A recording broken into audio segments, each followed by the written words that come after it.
Happy new year সবাইকে। তো 2026 সালটা সবাই খুব ভালো করে কাটাও। বছরের প্রথম দিন থেকেই যেন সবার দিনটা খুবই ভালো যায়। তো বছরের প্রথমে আমি পেয়ে গেছি গিফট, সেটা আবার বোনের থেকে। তো কি গিফট দিয়েছে সেটা দেখাচ্ছি তোমাদেরকে। না, আমি রেডি করেই রেখেছি। তো কী গিফট দিয়েছে সেটা আমি আগে থেকেই দেখে নিয়েছি, মানে বাড়ি আসার পর। তো এখানে আছে একটা হেয়ার ব্যান্ড, আর এখানে রয়েছে দুটো চকলেট। যেহেতু আমি হেয়ার ব্যান্ড প্রচুর ভেঙে দিই, তো সেই জন্য আমার বাড়ির সব হেয়ার ব্যান্ড এসে ভেঙে দেয়, একবার করে আসে আর ভেঙে দেয়। তো সেই জন্য আমাকে একটা হেয়ার ব্যান্ড গিফট করেছে, যাতে ওর জিনিসগুলো না আমি ইউজ করি। যেহেতু এখন এটা ইউজ করছি, সেটাও ওর। সকালে একটা ভেঙে দিয়েছি।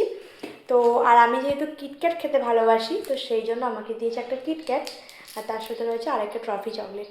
আমি কিন্তু কোনো কিছুই দিচ্ছি না, এখান থেকে একটু ভাগ দিয়ে দেবো, এটাই চলে যাবে। কত গিফট নেবে আর?